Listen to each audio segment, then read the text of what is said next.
Ladies and gentlemen, today I have the pleasure to welcome Mr. Emmanuel Kalimili. Mr. Emmanuel is an artist from Tanzania. Mr. Emmanuel, thank you very much for joining me on the Human Rights Tree. You're welcome. Today, I would like to talk about you and your art in my session, Art and Activism. But before we go through the subject, can you tell me who is Mr. Emmanuel? My name, like you say, is Emmanuel Kalimili, or my nickname is Sodoki Dida. Okay. I born in Tanzania and I grown up in Dar es Salaam city, and I lived there for until 2018, and I moved to Chicago. Okay. So Yeah. can you just tell us briefly about Tanzania, its culture, and what are the different ethnicities that live in Tanzania? Tanzania is big country. You have like 132, for what I remember, tribes. Oh, okay. And like big language is Swahili, and other language is Bantu language. So every region speak a different language, and for school language is English and Swahili. Okay. And we have so many tribes, but so it depends, like, because we have coast and mainland. So it depends on which area, but most we make a difference between like the place who live in the coast, they have a different culture, and the people who live in the mainland, they have a different culture. So let's take, for instance, the coast. Which ethnic is predominant in the coast of Tanzania, and which ethnic is predominant in the highland of the country?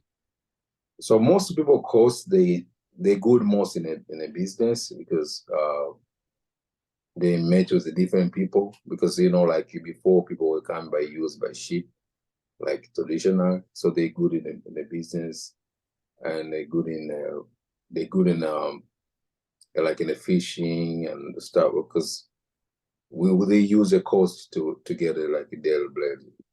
So in the coast, yeah, in the coast, for instance, we can cite Dar es Salaam, right? yes, Dar es Salaam, Dar es Salaam and Pwan. Yeah, which ethnic was the first inhabitant of Dar es Salaam? First of all, Dar es Salaam is hot. So and that is a business city. So you can get the two all the same. You can get different people from most everywhere in the world. They live in Dar es Salaam, and we like everybody in a long time. They think Dar es Salaam is a place is it was called capital city, but it's not capital city, because all the offices are in Dar es Salaam, but capital city is in the Dodoma. Yeah, but I want to know the autochthone, the people who the first who lived there. Who were the first to live in before the European or the Arabs came? Which ethnic was the first? For instance, in Senegal, when you take the capital, Dakar city, the Lebu were the first inhabitant of Dakar. So they were the one who owned Dakar before the European came and transformed. I'm wondering, in Dar es Salaam, who were the first to live there? The first people who started there is called Zaramo. Zaramo. Yeah. And are you from the Zaramo? No, I'm not from Zaramo. I'm from Tipa. So I'm from mainland. I'm from like north south of Tanzania. But my parents, they moved to Dar es Salaam. That's why I live there. So can you tell? So can you tell us a little bit about your ethnic and their background? So mine, they are agriculture mostly, like the plantation. They produce food most, and I like for traditions, and people make it fun for them. Like they use tradition medicine. That's famous in Tanzania. Like they call it subawanga. Okay. But like mean tupa uchawi. Okay, what does that mean? So the mean like when you go there, take your all the witches craft like don't bring witchcraft. That's it. That's a mean. Okay. Tupa uchawi. Yeah. So your parents, what is the village of your parents? Where your parents come from in Tanzania? They come from Sumbawanga, Lukwa. Where is Sumbawanga is located? It's located, if I don't do mistake, it says south north of north south, I think, in Tanzania. If I don't remember. So they left the north south in Tanzania and they came to Dar es Salaam. Yes, sir. Yeah. Were you born in Dar es Salaam? No, I'm not born in Dar es Salaam. I born in Mwanza. Mwanza. Where is that? Yeah. Mwanza is close to Sumbawanga. It's like maybe 7 hours to drive. Yeah, okay. So it's not far from there. Yeah, so like, my parents at that time when they're young, they're moving different places, like regular people, like to see, like to find opportunity in life. Oh, okay. Yeah. So your parents, are they in the same ethnic background? Yeah, my parents, like they like my mama and my dad, they kept same place, same tribe, and yeah, they speak the same tribe. Yeah. So what differentiates you from other tribes? What can you share that make you distinctive from other tribe in Tanzania?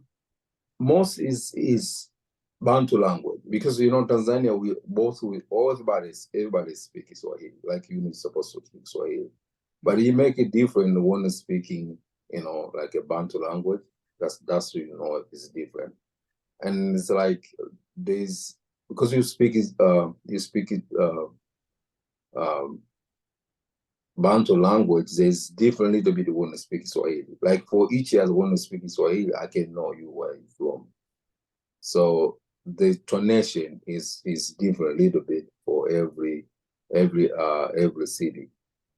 And another thing is culture, like it's Coast people, they have a different culture, and mainland a different culture. It's like Coast people, you can say like they're more in the business, they're more like mixed with the different people. But in the mainland, there's more like do agriculture every day, most of stuff, and yeah, like more produce, like produce clothes, like so it's stuff like everyday life. They make it different to other side of it. So like me, the one I move, I have inside I have from mainland, because I come from, like originally I come from Sumbanga, but I grown up in Dar es Salaam. So I have both, and sometimes I feel like I lose a little bit, but I understand inside when I feel when I feel deep. Like I said, no, sometimes I miss my tradition of Sumbawanga. So if I have an understanding that your background is from the mainland, yes, and the people who live in the mainland, they are more in connection with the land. Yeah. However, your parents moved in the coast in Dar es Salaam, and you grew up in Dar es Salaam. So Yeah. both cultures did affect you as a person. Yes. We can say. But Yeah. Emmanuel, when did you realize you wanted to be an artist? People, they grow up, some people want to be lawyers, other people want to be doctors, and you choose to be an artist. So when that thing come from, is it because your parents were artists, or were you inspired by somebody in your neighborhood or in your environment that push you to say, I want to be an artist? I started from home. My parents, they do arts. It's not like artists, but they do art. Like my father, he do draw a little bit, and he do music. My mama and my father play music in church, so that's what I started. So like was every Easter we have a competition to do art, like, and then put it like in the church, and like to see who like the best, and they get it like a prize, something like that. So that's what I start. So I started like to do competitions. Okay. So when I do every time and I get a star, I was, oh yeah, that's I can do something. Whenever people like it, oh yeah. So after that, then I go on the street. I met with friends, and that I learned more about art. And so the people who are around me and friends around me, and that is making me more like, okay, I feel I'll fall in love in art and in the music. Yeah, so that's what I start. It's quite interesting because often when people talk about the church, people get the idea of religion. Yeah, But I feel like in your case, the church did play a role, on through the music and the art competition. I think the church did inspire you to kind of focus on doing art, because maybe winning, and people telling you around your community that you have a talent, that thing did inspire you to be a artist, isn't it? sure. Yeah. So Yes. what kind of art um, did you start with? I started to draw. So draw and the paints, like draw and do like pencil colors. That's what I started. Because that time I don't, like right now I use oil color, but that time I cannot afford it because I was still young. I couldn't afford to buy oil color. So I started with that, and then I go on a like training for a couple months in Russian. We have Russian culture in Dar es Salaam. So that I go and I started that, and one of that he opened me more like, oh, we can add more different stuff. And after that, I started to use oil color a little bit, and then I go in another place called Makumbusho, a museum of Tanzanian museum. There's someone that introduced me about Tinga Tinga. So Tinga Tinga is a art style you can get in most in Tanzania. So they draw by use a very oil color, very simple color, like in a house. It's very simple, but it's very unique in Tanzania, in the world. Okay. So after that, I learned more different materials. So it's like I say before, like I learn most in a society. Like every day, I try to different thing in my art. So what inspired you? What inspired you to take a pencil or a tool and say you want to draw? Where your inspiration come from? It's kind of hard to say like one thing. Like I said, this one is making me to do that, but it's sometimes when I see something and then I want to draw. Like when I see animal, when I see birds, I know, say, okay, I like this one color, and I do that. Or what, like when I see things, and then I get idea and then I draw. And but when I see Masai, I fall in love with the Masai, when I talk their life, what they do and everything. And I say, man, these people, they inspire their life, how they plowed for their culture and everything. So there are people making me to do more deep on them, and now I paint more most. I make a style for Masai, yeah. But yeah. Beside your self-learning and your parents' help or the church competition, did you go to a formal school to learn art? Yeah, I go in College of Art in Dar es Salaam, in Bagamoyo. I studied there for almost 3. I studied for short course, and I studied for 3 years full course. Okay. And I lived in Bagamoyo, yeah, for a long time, maybe 5 years, for 6 years there. So so for Bagamoyo is a coast. It's same like Dar es Salaam, so very close to Dar es Salaam. But so the culture is like, I can say, if I want to make a difference between Dar es Salaam and Bagamoyo, is a city for the artist. Okay. So almost it's like artistic town. Artist town, yes, true. Okay. So it's when you go there, you're supposed to be like, if you artist, you will be good. Like, okay, like everybody do art, you know. Is can you just tell us a little bit about your experience in that city? How was it? I learned a lot, and I experienced my life a lot, and that's it. And I appreciated my life. That's it. Like, you train me and you teach me a lot of stuff about art, about life, because the beautiful of that city, like, you don't need to call the audience. You can take your paint and put outside and paint, and someone can appreciate it, come by, can, like, everybody that is coming, he know what the art. Or if we play music, you can put your instrument outside, you start to play, and if there's another musician coming and start play with you, and people start go around and enjoy, like, what we're doing. Is so amazing how the city they make for artists. Like, everybody go there is artist, or you love art, or it's like you go there, you feel different vibe to compare to Dar es Salaam, because Dar es Salaam is a city.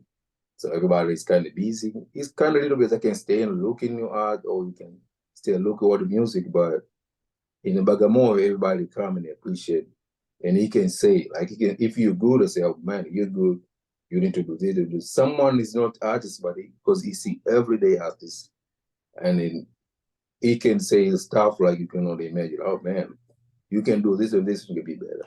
So it's a city, and then they appreciate if you live there, like, you get treated well, you know. Yeah. Yeah. Often people know about Dar es Salaam. They don't know about what the name again? Bagamoyo. Bagamoyo. Yeah, how, mean how the communities of artists started, how everything started in Bagamoyo. Yeah, so in the beginning, I started going to college, and then. Okay, so it's because the College of Arts that started the whole phenomenon. Yeah. Okay. And after that.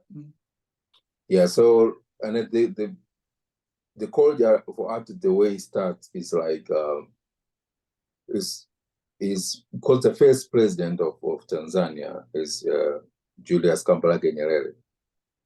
He collects, he going all over the country, and he pick all the good performers, and he put them in one place, and he said he want to make a college, so he put them in Bagamoyo to start like a foundation of college. So that time when they start, every good, like I would say, every star, he built their college. That's why the Bagamoyo make He make it like everybody's good. Which year? Can you tell us around which year he did that? Because I think he was your first president. Yes. Yeah. Which year That's did they build that college and invite all the artists around the country? In the oh, 1960s or?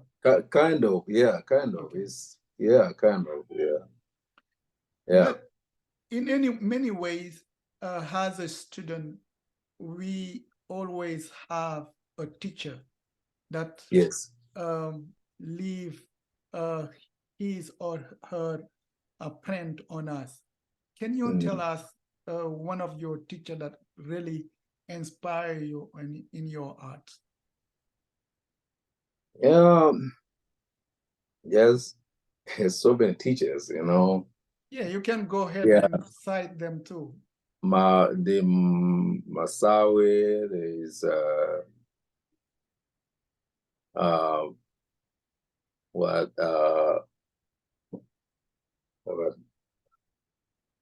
yes. For instance, what Masawe represent for you?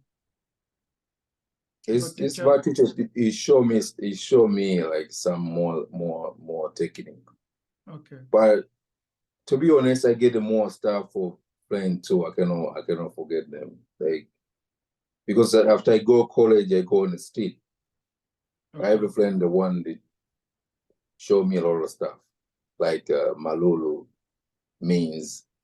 That's why I mentioned this big artist in Dar es Salaam. What is his name? Was it a street artist? Yeah, they start street art. Malulu starts street art, and then he go to college with me. Means he starts street art, and he's still now he's a famous as artist in Dar es Salaam. Means, okay. Yeah. So I think you were lucky enough to have academic teachers in the academia to teach you formal art, and in some time you were in the street learning from teachers from the street. And yes. How those two forms of learning affect your art? He making me to get so many techniques and to be free, like, you know, like if I was learning only in school, I'll be only maybe in the academy, you know, like to know stuff, you know, but to take a both like academy and the street, I learn different style. So now I can paint many stuff and I can paint any style. Like most anything I want to see, I can paint this way, I can paint this. Like right now, I use palette knife. Before a long time, if you tell me I can do this stuff, I cannot, like I can say, no, I cannot do that. But because I get different people to help me, so I most stuff I don't worry about. Yeah, to try different style. Yeah. So you may this two experiences making me more open wide, you know. Yeah, as we know, often artists are the fruit of their community, their society, and yes. And often they use their society to tell a story through their painting or through their music. And I believe you left Tanzania, you came to Chicago. How yes. was the change? It's so big changes, you know. Came here and then, sorry, when did you move to Chicago? When did you? I moved to live here 2013. Okay. So that's how I moved like to live. But then before I used to coming back. Okay. But to live, so it's now almost 10 years in here in Chicago. And it's big difference, you know, because when I came here, it's a big city. Like you have bills, you know, like you, so like everybody here in USA, you have bills to pay, you know, now I have family, you know. So I used to be full-time as an artist, like a musician, and and the artist. But now I need to do other job, like to get employed for, to live, to pay the bills. Yeah. So as a musician and artist, this is a part-time. Yeah. So you can see that up to now that's different, like I used to focus all the time on that, and now I need to separate a little bit. So it's big different, and it's a big change in my life.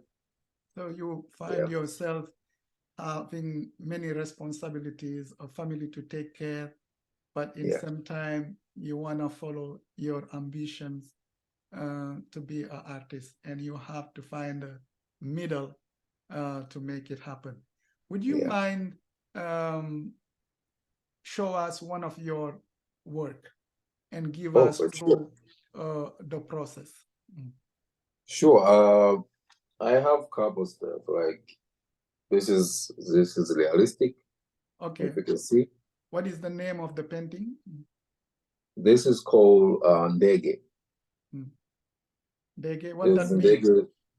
Ndege's bird, like you can see, This kind of bird, do you see them in Tanzania when somebody visit?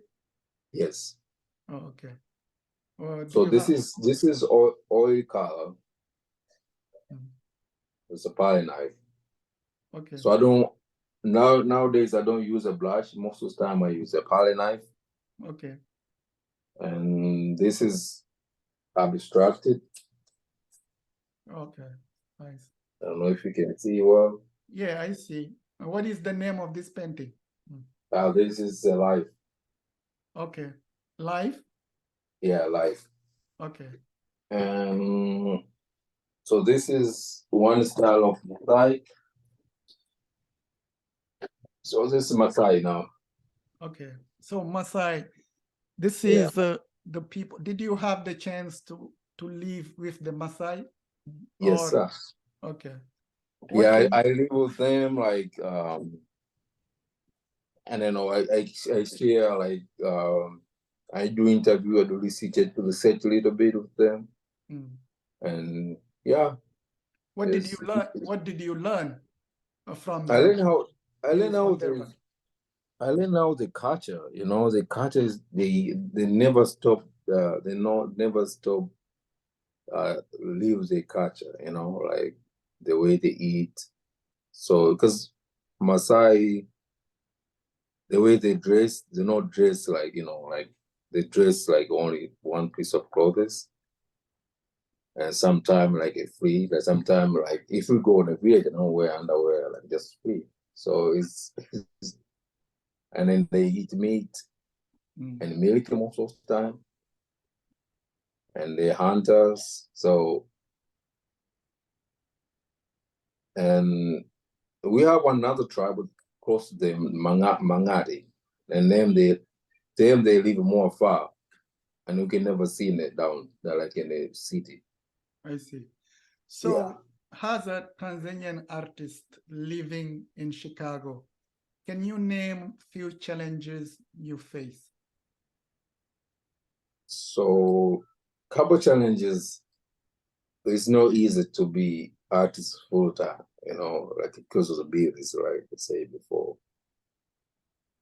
And another thing is like is kind of, it's okay to sell it, but there's many places to show your art, and but it kind of different compare what I use in Africa. Like you can go anywhere. So maybe sometimes you can start anywhere and you do your art, or you represent yourself. But here you need to everything, you need to plan and like to get the audience, you need to promote stuff like that. Or otherwise, you need to go maybe in a festival where they promote your work.